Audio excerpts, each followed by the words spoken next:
all-night flight, baby, and I'm back. Me and Big Gun Ziggly Wiggly is out here doing our thing. Listen, I wanted to do another live stream yesterday evening, but quite frankly, I got a little agitated by looking at the videos that I was creating. Because I'm allergic to liars. I'm allergic to liars. And so when I just see people just sitting there lying, this anger bubbles up inside of me, and I have to just turn everything off. And so I was like, I'm done. I'm done. I'm over it. I'm done. I'm through with it.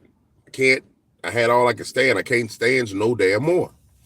And that's what happened yesterday. So I decided I'm going to go live earlier today.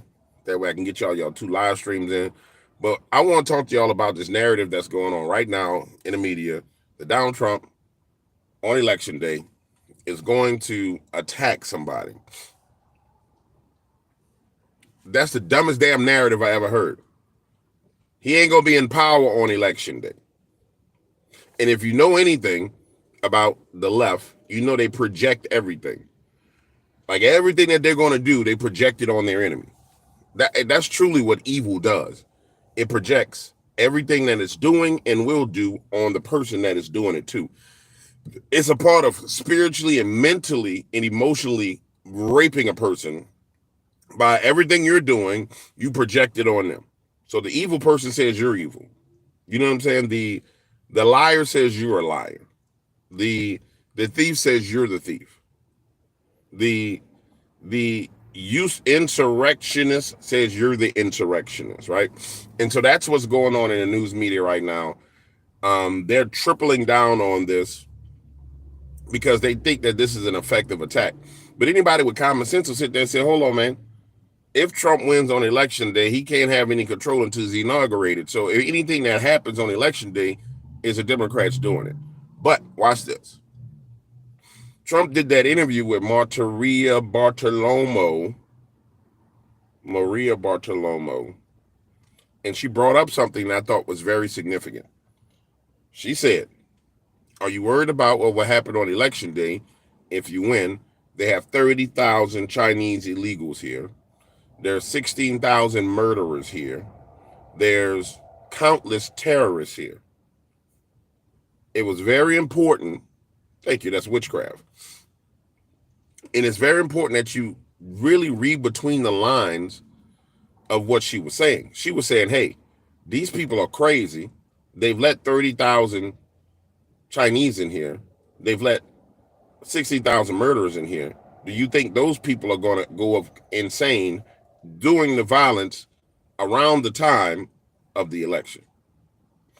And of course, he can't give an answer to that, because if he really gave an answer to what he needs to do to that, they will lose their mind.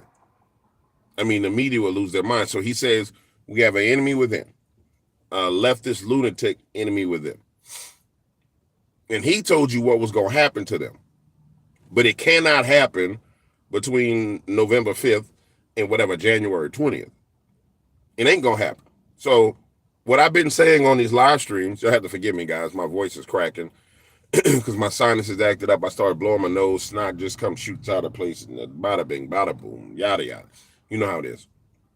So what I've been saying about from early November to January being one of the most dangerous times, well, actually from now until early January being one of the most dangerous times we've ever seen and will ever experience in this nation, it's going to hold true. You're going to see some things happen that, quite frankly, are not going to be cool. They're just not going to be cool at all. And you'll see some levels of violence that you probably shouldn't see. You probably never see again. But I think we're going to see it. We know that in leftist cities, during Black Lives Matter, so we saw riots where people were burning down buildings, taking over areas. We saw countless riots. We saw so many riots, I can't even tell you what they were rioting over anymore.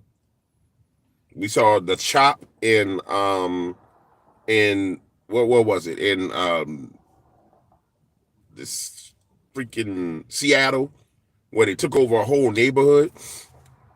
took over the entire neighborhood, made their own little zone, and was killing people. That was during the Black Lives Matter movement. And they were saying it was for Black lives, but then it was in the neighborhood killing black people. You see what I'm saying? So expect that again, but 10 times worse. Expect it. I mean, and prepare for it. I think we're going to get through hurricane season. It's looking like we're going to get through hurricane. There's one finally coming off the coast of Africa that if it can get into the Gulf, and that's the thing, if it can get anywhere near the peninsula of Florida or in the Gulf, then they can use their towers to steal that hurricane and ram it into somebody. And so if it gets anywhere near it, they'll take control of it. I don't think they can control it out in the middle of the ocean. They may be able to hit it from satellites, but the precision steering that we saw over the last couple of hurricanes has been because of all of the radio antennas that they have around the coast. So I think we're fine on that. But check out Weatherman Plus, Mark on Weatherman Plus if you want to figure out what's going on with the weather. Just know that damn hurricane getting in the Gulf, they're going to steer the hurricane. Period, point blank, done deal. There's no way around it. And so I'm saying all that to say this. We get ready to go into the cold season where we're going to have these weird cold snaps. And I think that's going to be the next thing they weaponize is cold weather. Cold weather to overwhelm the power grid, to turn people's lights out and things of that nature. So if you don't have a generator, get one. If you can't afford a generator, I don't know what to tell you. But if you don't have a generator, get one. Being in New Orleans, we have multiple generators. You got to have them. It is what it is. But if you don't have one, you need to get one. If you can get a quiet one, get a quiet one. But make sure you have what you need to survive a severe winter, because it only benefits them to punish the American people in every way, shape, form possible. That's just like the people who are in North Carolina that just went through this horrible, horrible Helena. Now there's a weather pattern coming where it's going to drop down into the 20s and in the mountains in the teens. But you know, the people don't have no damn power. They got areas that still look like the hurricane happened a week ago. I mean, a day ago. And so those are the kind of things that concern me as it pertains to Kamala Harris and Joe Biden being in office, because they are not Americans. I mean, they're literally communists. They don't give a shit about the American people. Now, there's another thing that's happening that I'm trying to sort my way through. And I really am. It looks as if Obama and Kamala is working together. But it seems as if Bill Clinton and Joe Biden is sabotaging. And I'm thinking that maybe, just maybe, Michelle Obama is sabotaging her as well. This could be some old freaky, jealousy where they was all getting together and having P. Diddy freak off stuff's popping off around here in these streets, and it's a bunch of jealousy. Because it don't make no sense that Michelle Obama gonna come out and she gonna do a rally, and she gonna bring Cardi B, and she gonna bring a drag queen to the rally. That don't make no damn sense. It don't make no sense. Cardi B and a drag queen. It just don't make no sense. Not when Kamala has an issue with black male voters. It don't make no sense whatsoever. So the imagery you're gonna give us is Michelle Obama with a drag queen and Cardi B. I mean, if we're gonna really look ourselves, that's the imagery you're gonna give us. It don't make no sense. And people gonna say Michelle is Michael. I understand all that, but we're not going that deep. Let's keep it at the surface level. Surface level, you have a problem with male voters in the Democratic Party. Straight male voters. You ain't got no problem with non-straight male voters. You ain't got no problem with drag queens. You ain't got no problem with nobody else but straight male voters. All races, all their age groups. Can somebody explain to me how that makes any damn sense? It don't. You want to know why? Because it don't make no damn sense. So when it don't make sense, I just put it in the bucket that, okay, they trying to sabotage it. Either they try to sabotage or they just that damn evil. But it makes zero sense. Skeletor is back. And I told you guys, when you see Skeletor come out, Jim Carvell, it's hardball time. So Jim Carvell comes out, starts calling for people to call Trump a Nazi. And then the narrative of the whole entire media is crafted behind his words. And so now they're basically trying to paint him as a Nazi. He's going to give a Nazi rally in New York. And now he's going to lock people up. He's going to lock Democratic opponents up. He's going to do this. He's going to do this. I think Jim Carvell needs to be put in prison when Donald Trump gets in office. Because Jim Carvell is the brain behind all of these attacks that come down the pipeline at Donald Trump. And here's the craziest thing. It's real easy to deal with Jim Carvell. You need to assign somebody to attack Jim. Just like Roger Stone, effectively, Jim Carvell is the Roger Stone of the Democratic Party. You need to go directly at Jim Carvell's neck and keep him so busy defending his own behind that he don't have an opportunity to go out and give marching orders. That's where the problem's coming in right now.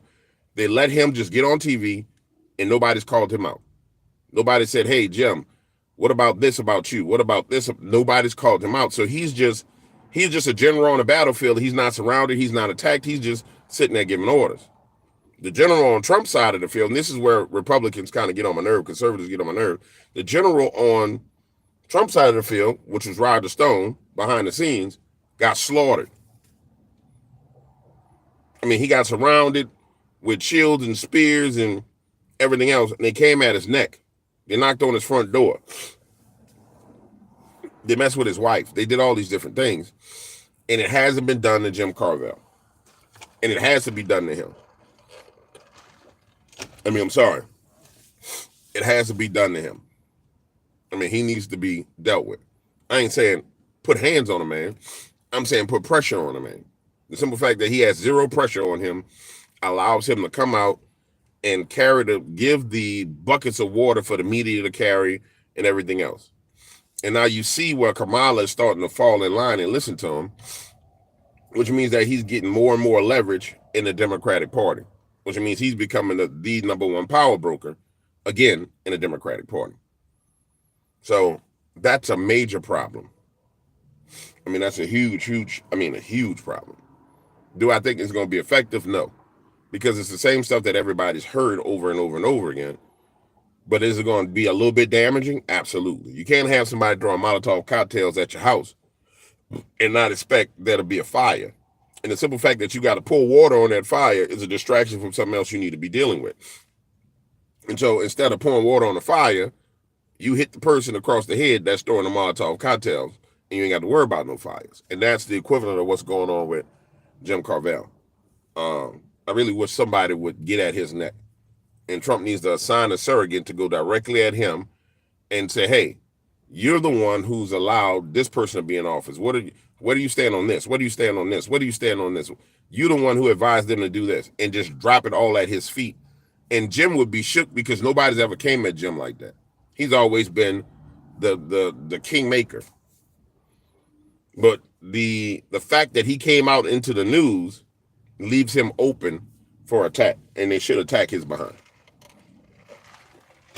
They absolutely should attack him. Somebody said, greetings from South Africa. So greetings, my friend.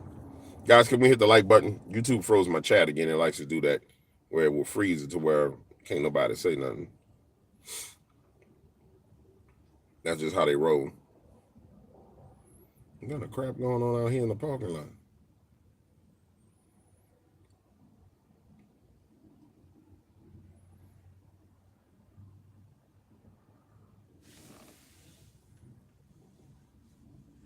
Watching from Canada. He's always the go-to. Yeah, well, no, he's the go-to damn political hack, man. I try to tell you guys, the character Doug in House of Cards was patterned after him. And if you know anything about Doug in House of Cards, he was the damn fixer. It was patterned after that man. I know this to be 100% true because I know he was interviewed and they asked him questions for the show. In fact, if you go back and look at Kevin Spacey, when Kevin Spacey was doing, when the show was at its height before Kevin found out that Kevin was messing around with Chirin, and they did the kind of, Kevin was doing the opening for Obama for like one of the, I think it was the Met Gala or one of the political galas. When you look, Kevin Spacey was sitting at the same table with Jim Carvell. And they sitting there chat back and forth like they're friends because it was Jim Carvell that was giving them all the background stuff to make it a really great show. You know what I'm saying? Somebody says the Hitler Nazi thing doesn't work anymore. The Hitler Nazi thing,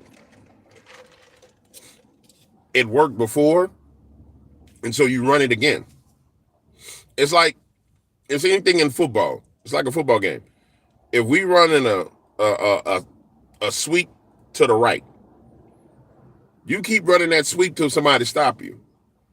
And if that sweep, let's say you were getting 20 yards every time you ran that play, but they make an adjustment and you're only getting 5 yards. You still run it and get those 5 yards over and over and over again. And the way it works is because that narrative, once it's created, is perpetuated and it gets a life of its own. So you keep it out there for, a week, 2 weeks, and normally you'll get a touchdown with it. Well, we might not get a touchdown, but we still may get a 50-yard run. And at this point in time, any yardage counts. That's why you see all these crazy attacks. That's why you saw them saying, well, Donald Trump and J.D. Vance is weird. You sitting there saying that don't make no sense. Why would they say that when they know they're weird? You just trying to get yardage on the football field. Any yardage helps. When you got a candidate like Kamala, you need every inch you can get. And so they throw everything. Stuff that makes no sense that would backfire on them, you throw it anyway. You worry about it on the back end because it's too late to you can't have a perfect attack. And that's what you're seeing from them. It's desperation. They can't perform a perfect attack. They don't have it like they used to. The very first time when you saw them come with Hillary, it was a perfect pinpointed attack, perfect strikes, perfect everything, because it was Hillary Clinton.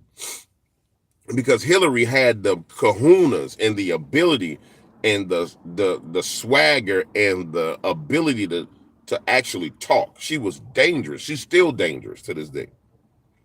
Even Trump said it. He was like, Hillary is a tough person. She really is. She evil, she wicked, but she a dog. So when you got a dog, you got the ability to pinpoint, target, strike things. When you got a damn idiot, it don't matter. She idiot. For example, she went on the black show. She had a problem with black men. She went on a gay black male show and started saying that she's going to give $20,000 to black men for their business to start things like a website. $20,000 to start a website? Trick. You can get a Wix website for $5 a month. That's a waste of money. You can get a WordPress website for $1,000. And so when you got an idiot like that, and then even the gay black dude whose show she should have never went on, because ain't no straight male watching no gay black male talk, even he's like, what about the PPP loan fraud and the things that went on with that? You're not concerned about that? And she's like, listen, I've investigated fraud my entire life. Okay, but it's going to be fraud. That's the problem they run into with this woman. She's a dummy. So when you got a damn dummy, what do? And they chose a dummy. And I'm going to tell you, you kind of see them, you see in one side, on one hand, they're coalescing behind her now. And I'm pretty sure there was some people who was kind of standoffish, like, y'all chose this trick to put out there, and we didn't want her. We wanted somebody else. But you see them trying to coalesce behind her because from a political standpoint, the type of butt whooping that they about to take, the whole party may never recover from. The Democratic Party itself may never recover from. And the deep state behind that party may never recover from this. Then the World Economic Forum, which is a level above, going to the BlackRock level, they'll never recover from the type of butt whooping that's coming down the pipeline. I mean, it was 100,000 people at a Trump rally in California. 100,000. He going to New York, hometown. Expect there to be some violence, some riots, and they'll be able to get some people out in the streets. With, I don't think it'll be pro-Hamas people. It'll probably be, it's about time for them to roll out the Nazi Patriot Front thing, where it's like, you know, people who are, well, whoa. God makes some beautiful women. God, you make some beautiful women. I mean, you make some beautiful women. Expect them to roll out since they're laying out the Nazi angle, expect them to roll out the Nazi Trump supporters. You know what I'm saying? To march up and down the street and all the rest. Expect to see the Nazi Trump supporters, which will be FBI agents with their faces covered. You ain't gonna never see no. You go to the Trump rally, ain't nobody got their damn face covered at a Trump rally. You can go through every rally there is, from 2016 to now. You ain't gonna find nobody with their face covered. But when it's time for the Nazi Trump people to come out, all their faces are gonna be covered. And I fully anticipate that we'll find video footage of them, you know, coming from out of vans and trucks and all the rest of that, just like we saw the Tiki torch hoax, which all that stuff was, that was Jim Carvel's idea, which is clear. I mean, it was a great attack. I mean, when we really think about it, that was a phenomenal political attack. It did a lot of damage to his campaign. I mean, just from a consultant standpoint, the imagery was crazy. I mean, it was crazy. Dudes walking down with tiki torches. I mean, the imagery was crazy to try and, you know, make him a racist. It was crazy imagery. It tapped into a part of black psyche that only had been seen in movies for a certain generation, and then for an older generation of black people, it tapped into a psyche of things that they seen when they were kids. You know what I'm saying? Crosses burn and all. Even though there was no crosses burning, torches, you know, people with white hoods. It tapped into something that was devastating. It was a devastating attack. I remember looking at it saying, well, damn, who did this? You know? But that shit ain't gonna work again. Can we get the likes up, man? 232 to 83. I'm gonna tell you, you guys kind of treat me kind of like the cryptid people treated me. You know, when I was that's why I left the cryptid community, because I thought I would get some people that show some appreciation. Like, I would be over there giving them the best stuff they can get, and I couldn't even get 1,000 likes out of them. I don't understand what's up with the not hitting the like button. Tap the screen, man.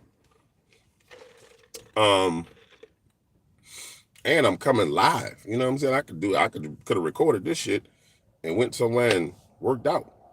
You know what I'm saying?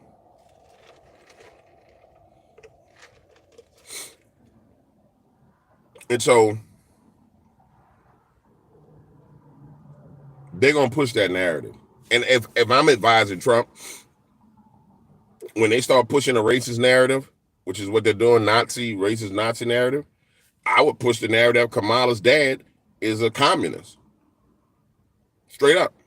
I would push the narrative Kamala's not black, her dad's a communist. I would triple down on what already has damaged her in the black community, what has already damaged her in the Hispanic community. I would just triple down on it. Period. Okay, y'all want to play hardball? Boom. I'll come out. Who is Kamala's father? Who's Kamala's real grandmother?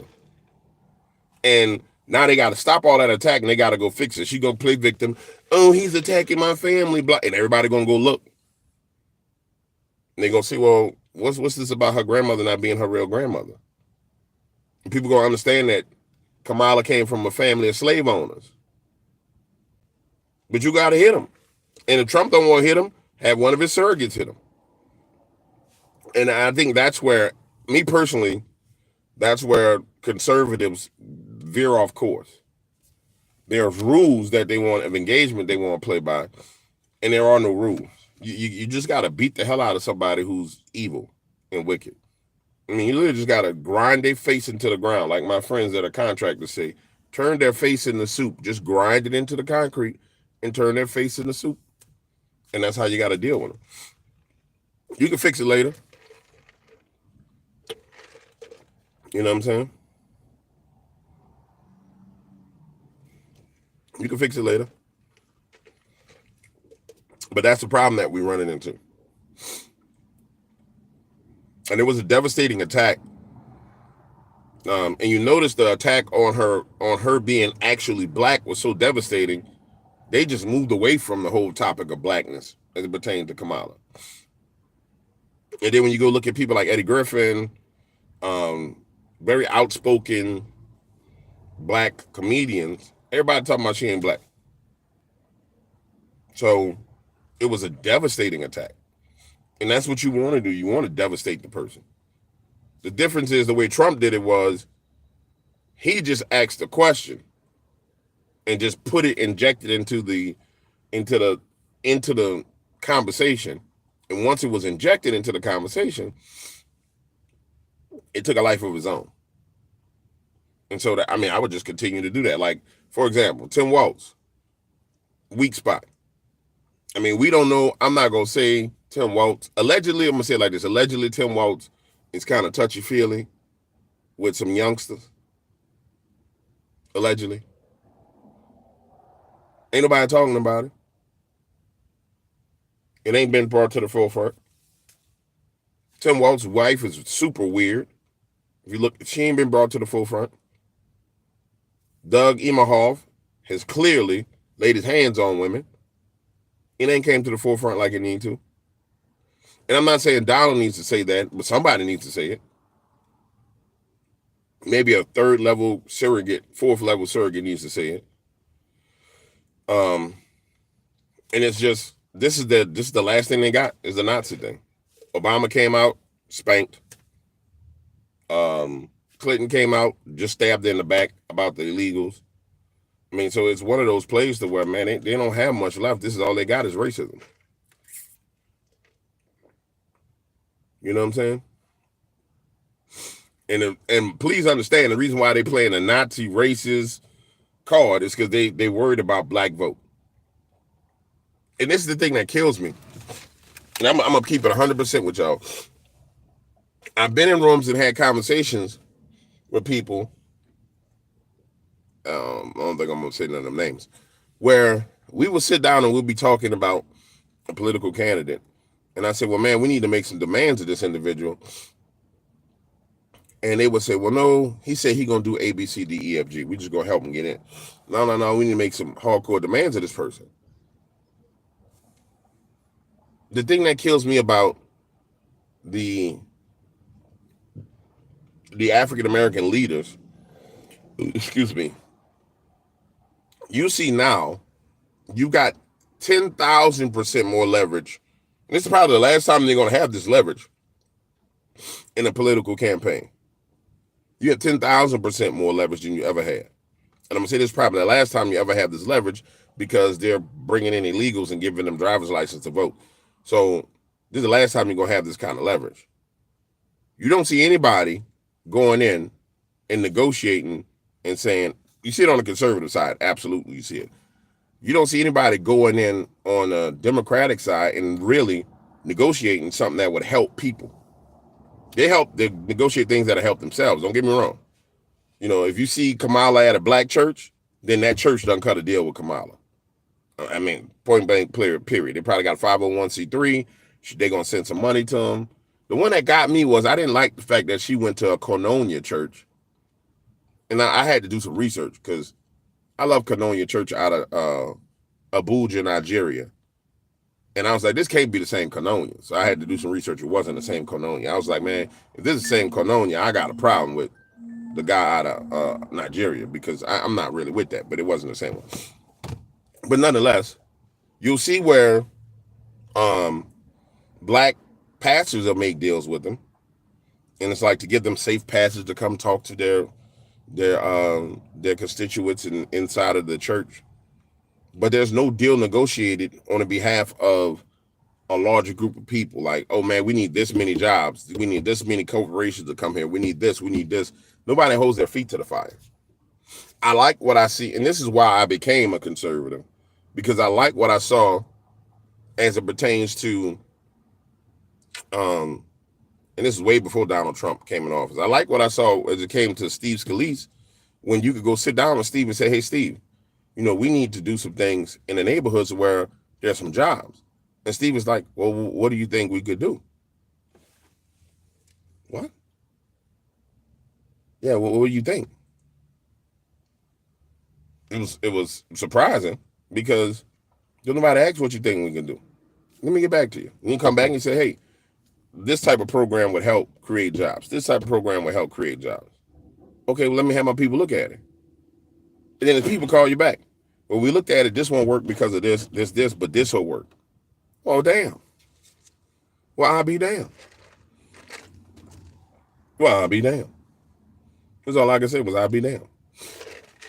You do the same thing with the Democrats. It's, no, I don't know what we're going to be able to do. It's non-committal. And then they'll roll out people into positions where certain people make some money, but that it doesn't trickle down to anybody else. And oh, come on, don't hit this lady, guys.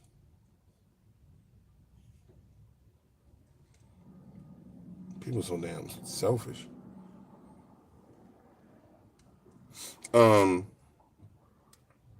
It's just amazing to me. It's amazing to me. And then as time goes, you get different programming coming in. Kind of like your Android or your iPhone, right? You got the iPhone 1. It's way different than what we got, the iPhone 13 Pro now. A younger generation that's coming in, they like the iPhone 13 Pro programming. And their program is completely different than original iPhone programming. So when you sit down and talk with them about the things that need to happen, their programming is different. You trying to explain to them, nah, dog.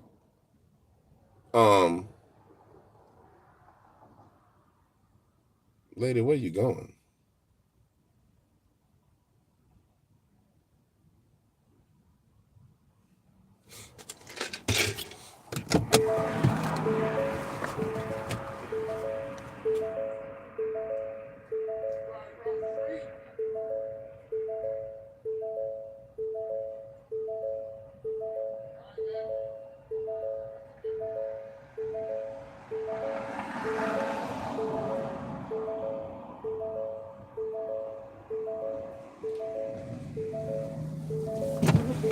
Yeah, she just walking out into the street with 2 crutches.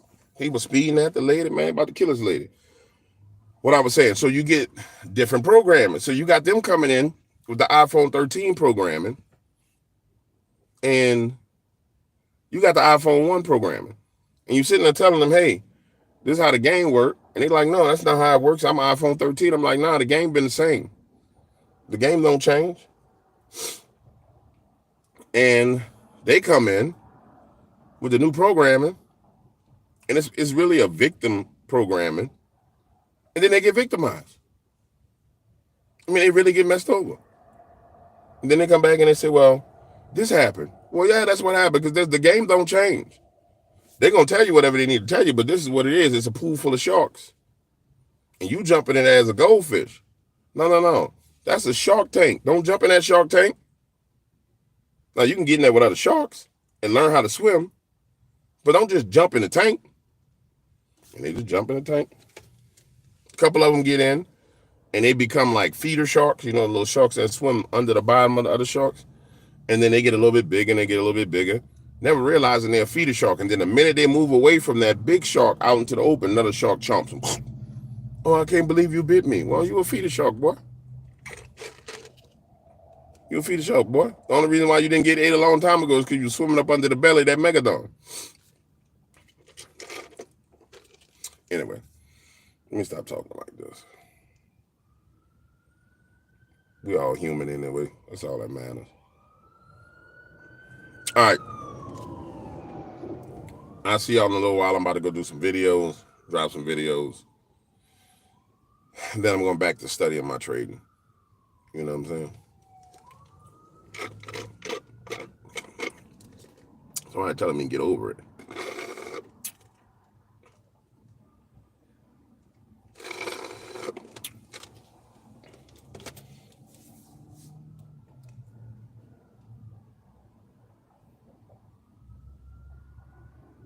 We're not human. I could definitely, everybody ain't human. I agree with you. But for the humans that are human, I have to agree with you. Man, where's everybody from? We got somebody from Ohio. Roll call, where y'all from?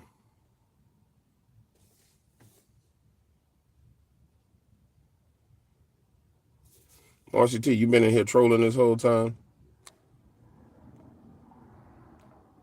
And find out you've been trolling this whole time. Your ass getting kicked out.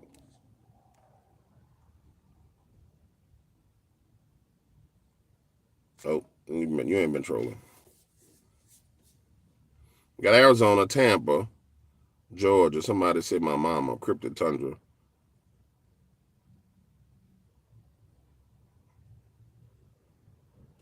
Tennessee, Cleveland, East Texas,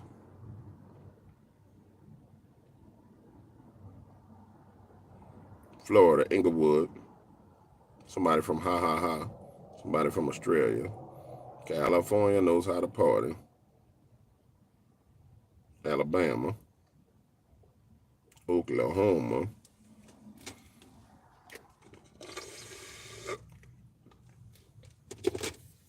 Toledo. Good little crowd.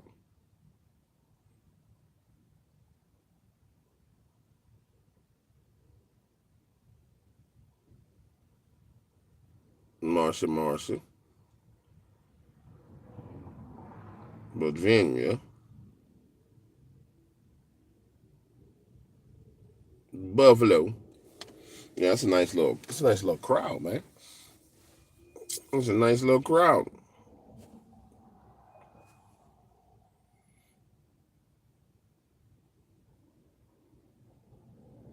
Yeah, Cali been getting earthquakes, a lot of earthquakes. I ain't gonna say nothing about that. I just wouldn't be living in California. No, Marcy T, we good. I went back and checked it.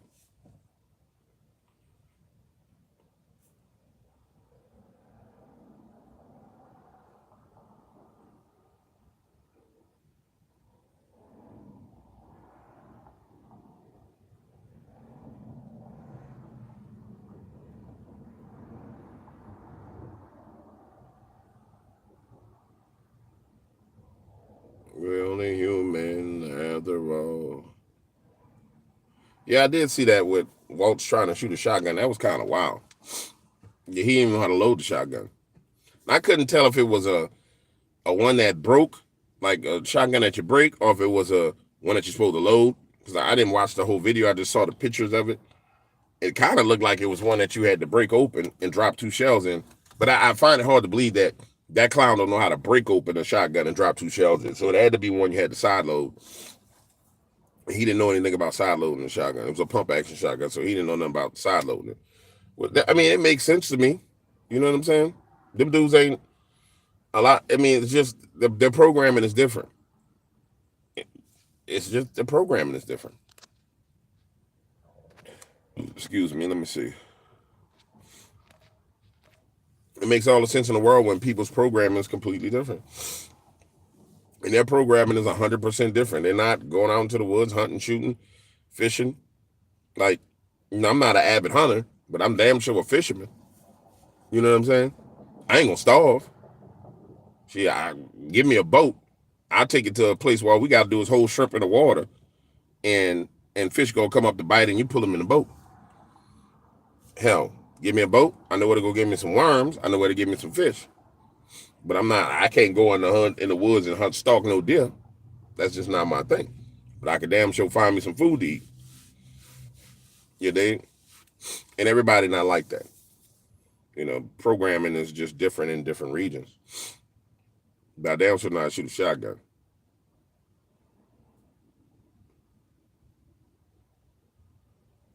You dig? All right. Let's get to work. I appreciate you guys. Deuces. Oh no. What was that?